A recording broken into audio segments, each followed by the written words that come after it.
आपल्याच पत्नीचा खून करून तिचा मृतदेह विल्हेवाट लावण्यासाठी दुचाकीवरून घेऊन जाणाऱ्या एका व्यक्तीला काल नांदेड सिटी पोलिसांनी अटक केली आहे। मात्र हे प्रकरण ज्या ठिकाणी घडलं, ज्या ठिकाणून हे हत्याकांड सुरू झालं, त्याच ठिकाणी मी आता उभी आहे। तुम्ही जर माझ्या मागे पाहिलं तर ही समृद्धी ग्रीन्स नावाची एक सोसायटी आहे, जी धायरीच्या लायगुडे मळा या परिसरामध्ये आहे आणि याच ठिकाणी हे सगळं हत्याकांड जे आहे ते घडलं होतं।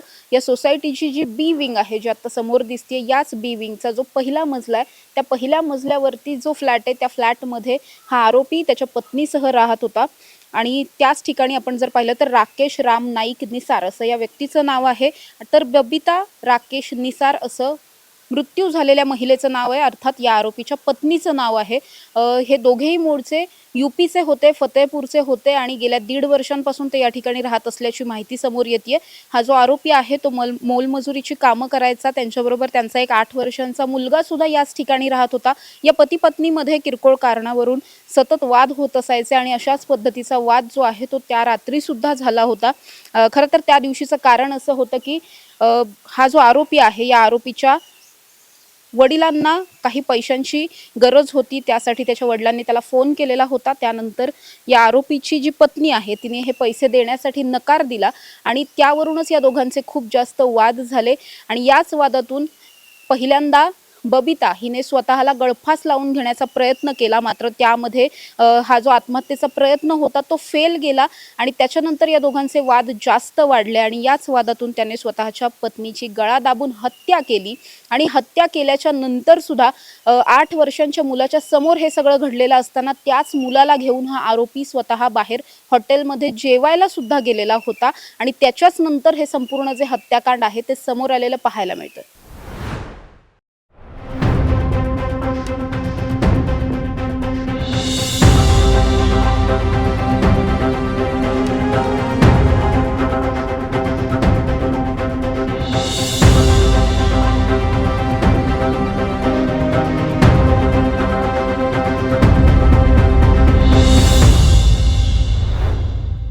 पत्नीची हत्या केल्यानंतर राकेश निसार याने पत्नीचा मृतदेह घरातच ठेवला, 8 वर्षांच्या मुलाला सोबत घेतलं, मित्राची 2 व्हीलर घेतली, 2 व्हीलर बरोबर या मुलाला सोबत घेऊन तो हॉटेलमध्ये गेला, जेवण केलं, 10 वाजण्याच्या सुमारास परत घरी परतला। त्याच्यानंतर बायकोचा जो मृतदेह होता तो ओढणीमध्ये गुंडाळला, त्याला पोत्यात भरलं आणि त्याच्यानंतर ॲक्टिवाच्या समोरची जी जागा असते पाय ठेवायची इथली, त्या जागेवरती हा मृतदेहाचं जे पोतं होतं ते पोतं ठेवलं आणि समृद्धी ग्रीन सोसायटी पासून तो भूमकर चौकाच्या दिशेने निघाला। भूमकर पूल जो आहे, एकंदरीत सगळं अंतर जर आपण पाहिलं तर जवळपास 3.5 किलोमीटरचं हे अंतर आहे आणि पुढचे आपण म्हणू शकतो एक 500-700 मीटर पुढेपर्यंत तो आलेला होता। भूमकर पुलावरती जेव्हा हा आरोपी मृतदेह घेऊन आला त्याच वेळी तिथे गस्तीवरती असलेल्या 2 पोलीस अंमलदारांना त्याच्यावरती संशय आला, त्यांनी त्याला अडवण्याचा प्रयत्न सुद्धा केला, मात्र हा आरोपी जो आहे तो गाडी सुसाट पळवत पुढे निघून आला आणि त्यामुळेच पोलिसांचा संशय बळावला। पोलिसांनी त्याचा पाठलाग केला। पाठलाग करता करता स्वामीनारायण मंदिर जे आहे, आपण जर पाहिलं रस्त्याच्या पलीकडे स्वामीनारायण मंदिर आहे, भूमकर चौकातून पुढे याच रस्त्याने हा आरोपी जो आहे तो येत होता, त्याच्याकडे डेड बॉडी होती आणि हाच संशय आल्याच्या नंतर जेव्हा पोलीस त्याचा पाठलाग करत होते त्यामुळे त्याची कुठेतरी चलबिचल झाली, तो घाबरला आणि याच ठिकाणी आत्ता जिथे मी उभी आहे याच लोकेशनवरती येऊन त्याची दुचाकी जी आहे ती खाली पडली, तोल जाऊन त्याची दुचाकी एका साईडला झुकली आणि त्याच्यानंतर जो मृतदेह होता तो खाली पडला। मृतदेहाचं जे पोतं होतं ते पोत्यातून या मृतदेहाचं काही बॉडी पार्ट्स जे आहेत ते बाहेर आले। आता जर आपण पाहिलं तर ही तीच जागा आहे ज्या ठिकाणी हा मृतदेह पडलेला होता आणि या ठिकाणी हे सगळं घडल्याच्या नंतर या दोन्ही पोलीस अंमलदारांनी मग पुढे वरिष्ठांना कळवलं। त्यानंतर या ठिकाणी आंबेगाव पोलीस ठाण्यातले पोलीस जे आहेत, वरिष्ठ पोलीस या ठिकाणी आले, सगळा पंचनामा केला आणि त्याच्यानंतर ही सगळी जी घटना आहे ती उघडकीस आली। हा आरोपी सुरुवातीला प्रचंड उडवाउडवीची उत्तरं देत होता।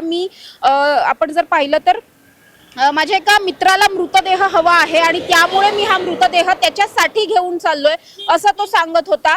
पोलिसांनी त्याला ताब्यात घेतलं, पोलिसांनी ताब्यात घेऊन थेटपणे त्याचं घर गाठलं आणि घरी असलेल्या 8 वर्षांच्या मुलाने त्याचा हा सगळा जो घातलेला गोंधळ होता तो उघडा पाडला। त्याने जे काही लपवाछपवीचं प्रकरण केलेलं होतं ते प्रकरण जे आहे ते उघडं पाडलं, कारण याच मुलाने सांगितलं की हो, माझ्या वडिलांनी माझ्या आईची गळा दाबून हत्या केलेली आहे आणि त्यानंतर तिचा मृतदेह घेऊन हा माणूस जो आहे तो बाहेर पडलेला होता। त्यामुळे याच 8 वर्षांच्या मुलामुळे हे संपूर्ण प्रकरण जे आहे ते उघडकीस आलं आणि आता या सगळ्याच प्रकरणामध्ये पोलीस ठाण्यामध्ये तक्रार सुद्धा दाखल झालेली आहे। या आरोपीला अटक सुद्धा करण्यात आली आहे। त्याबद्दलची जी काही माहिती आहे ती पोलीस उपायुक्त संदीप सिंह गिल यांनी दिली आहे।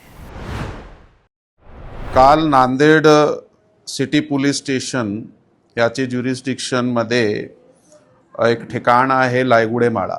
या लायगुडे माला या ठिकाणी एक समृद्धी सोसायटी, त्या ठिकाणी एक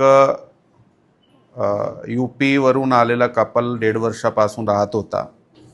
त्यामध्ये राकेश निसार आणि त्याची वाईफ बबिता राकेश निसार।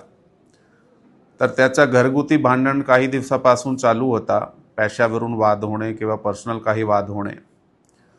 काल त्याचा आपसात जे वाद झाला त्याचा विषय असा होता की जे राकेश निसार आहे त्याचे वडिलाचा काही फोन वगैरे आला होता, त्यांना पैशाची गरज होती आणि बबिता निसार त्याची जे वाईफ आहे त्यांनी त्याला सांगितलं की त्याला कुठलेही पैसे वगैरे पाठवायचे नाही, म्हणून त्या विषयावरनं त्याचा वाद झाला। त्या वादावादीमुळे ते जे बबिता निसार आहे त्यांनी ते सुसाईड अटेम्प्ट केला घरी, परंतु ते सुसाईड त्याचा सक्सेसफुल झाला नाही। परत त्याचा भांडण वाढला आणि जे त्याचा पती आहे राकेश निसार त्यांनी त्याचा गला दाबून त्याला स्ट्रँग्युलेट केला आणि त्या जागेवर ती मयत झाली। त्यावेळी त्याचा 8 वर्षाचा मुलगा सुद्धा घरी होता आणि त्यानंतर तो त्याला घरीच सोडून मुलाला सोबत घेऊन बाहेर गेला। एका ठिकाणी त्याने जाऊन जेवण वगैरे केला। त्याचे मित्र आहे एक, त्या मित्राची त्यांनी ॲक्टिवा गाडी घेतली। हा घटना सगळी 8 ते 9च्या दरम्यानची आहे। 9:30-10 वाजता तो परत घरी आला। घरी येऊन त्यांना ते जे डिसीजची बॉडी होती त्याला ओढणी वगैरेला झाकून एका बोरीमध्ये टाकून ॲक्टिवाच्या समोर ठेवून तो डिस्पोज ऑफ करण्यासाठी निघाला। ज्यावेळी तो रस्त्यात जात होता त्यावेळी त्याला सिंगड रोडची जे कंट्रोल मोबाईल आहे त्यात आमचे 2 अंमलदार होते, PC ज्ञानेश्वर खाडे आणि PC सूरज लोंढे। त्यांना संशय वाटला, त्यांनी त्याला थांबण्याचा इशारा दिला, पण तो ना थांबता पुढे गेला। ह्यांनी त्याचा पाठलाग केला, त्याचा गाडीतून कंट्रोल सुटला आणि ते गाडी आणि त्याच्यात ठेवलेला जे मृतदेह होता बोऱ्यामध्ये ते पडला। यांनी जाऊन त्या ठिकाणी त्याला ताब्यात घेतला, त्याला विचारणा केली, तो उडवाउडवीचे उत्तर देत होता।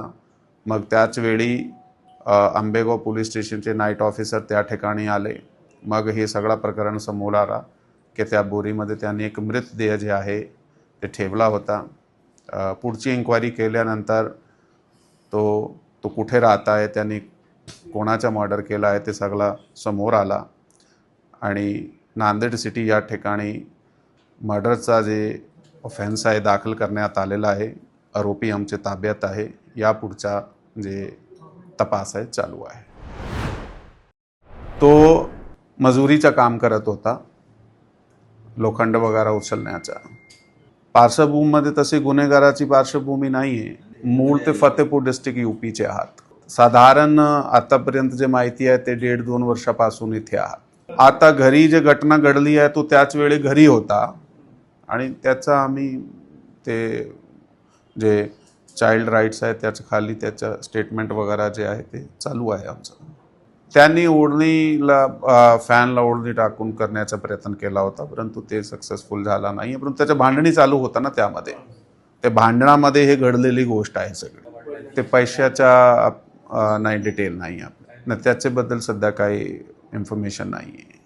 तो आता सगळं इंटरोगेशन त्याचं चालू आहे। नेमकं त्याला पण कळत त्याची काय प्लॅनिंग होती, कुठे कुठे त्याचे डिस्पोज करण्याचा ठरला होता ते तपासादरम्यान निष्पन्न होईल आपल्याकडे। नाही त्याच्यासोबत कोणी नाही आहे तसं। आरोपी ज्या ठिकाणी राहतो ते ठिकाण नांदेड सिटी पोलीस ठाण्याच्या हद्दीत येत असल्यामुळे आता नांदेड सिटी पोलीस ठाण्यामध्ये हा गुन्हा दाखल करण्यात आलेला आहे. पोलिसांनी या आरोपीला अटकही केलेली आहे.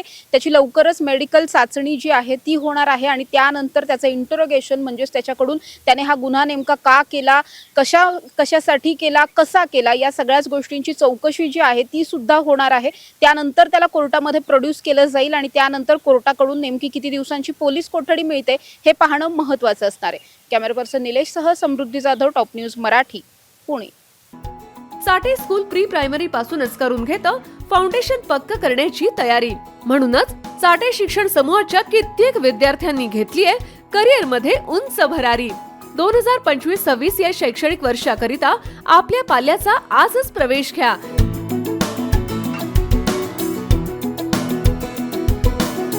प्रवेशासाठी पत्ता Shri park society, Balaji hospital समोर, खराडी बायपास, पुणे 14. संपर्क क्रमांक 9372619453 किंवा 9372619483 किंवा 9372619484. फाउंडेशन उत्तम, प्रगती सर्वोत्तम. साठे फाउंडेशन, नो टेन्शन.